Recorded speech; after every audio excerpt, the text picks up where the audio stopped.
Good morning, Crypto Nation. I'm Nemesis, one of the Crypto Brothers. Well, this one I kind of stumbled across on the title. It kind of perked my interest. Andreas Antonopoulos, he's my man. I listen to anything that guy has to say. When he says something, I shut my mouth and listen. I mean, the guy is just well known. He knows what he's talking about. I might not agree with every single thing he says, but man, the man knows what he's talking about. He is on the know. With that being said, let's get into this one from CoinDesk. Totalitarian Antonopoulos slams India's identity-based digital currency plans. Andreas Antonopoulos has labeled plans from India's central bank to create an identity-based national digital currency as incredibly dangerous. Details emerged of a fresh crackdown on cash. Democracy dies. In a comment on Twitter August 30th, the well-known cryptocurrency educator said India's history of limiting cash availability to its citizens and forcing through surveillance matters via its Adishar system would lead to the death of democracy. Centralized digital caste backed by centralized identity. In a country that has demonstrated dangerous authoritarianism when it comes to currency, he summarizes 1.3 billion people under totalitarian control equals democracy dies. I agree with this. You can't have powers to be telling the people what they're going to do, how they're going to do it, and who gets the ability to be able to spend money.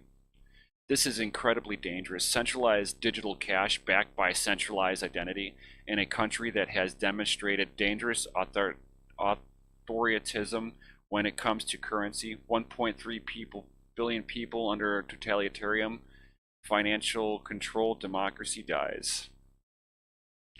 Adishar is a biometric identity framework developed to track India's status through a 12-digital number for each citizen. It is in the world's largest biometric ID system with 1.22 billion participants. Since India's began a sudden and high controversial I don't even know how to pronounce that word, demonetization policy in November 2016, the Reserve Bank of India, RBI, has hinted that it wants to reduce cash usage in favor of transactions linked to identity, obscenity to reduce fraud and money laundering. At the same time, the bank has a hard stance on cryptocurrency, which is beyond its direct control, such as Bitcoin. India's central bank cash is too expensive. Now RBI is pursuing the creation of a state-sponsored digital currency, this time to combat the alleged cost of printing and managing India's cash supply. Ooh, so I mean that's kind of an interesting one. Kind of like updating the money. Instead of having printed money, they're going to go to a digital version that they control, centrally control. This way they can print as many of it as they want, deflate or inflate their currency as much as they want. And whenever they want to, oh, they don't like who you are and what you're saying, they just flip your currency off like a light switch. And that's the point where it's actually going to be really dangerous, is that centralized control, centralized banking, and I can centrally control if you're allowed.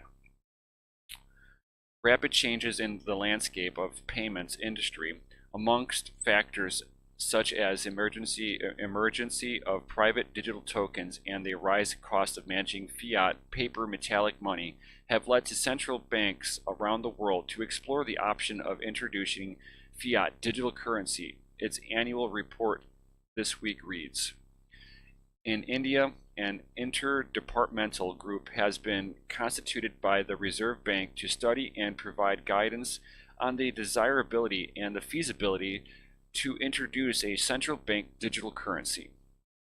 This news comes as media reports circulates all over the lack of success of 2016's demonetization, which sources say has failed to achieve its intended aims. Of course, anytime that you're trying to control money, it's not going to work.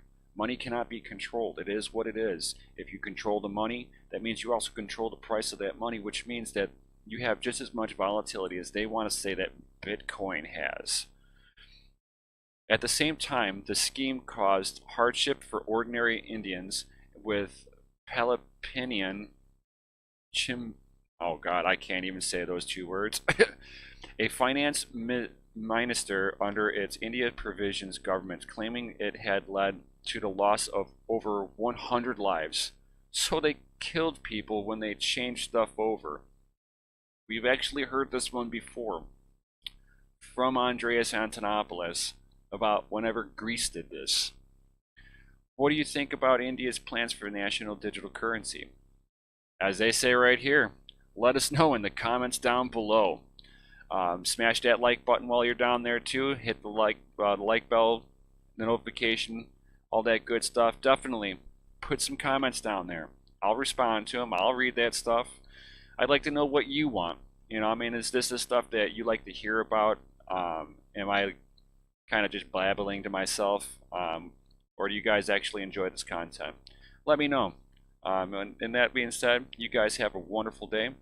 And until next time, peace out.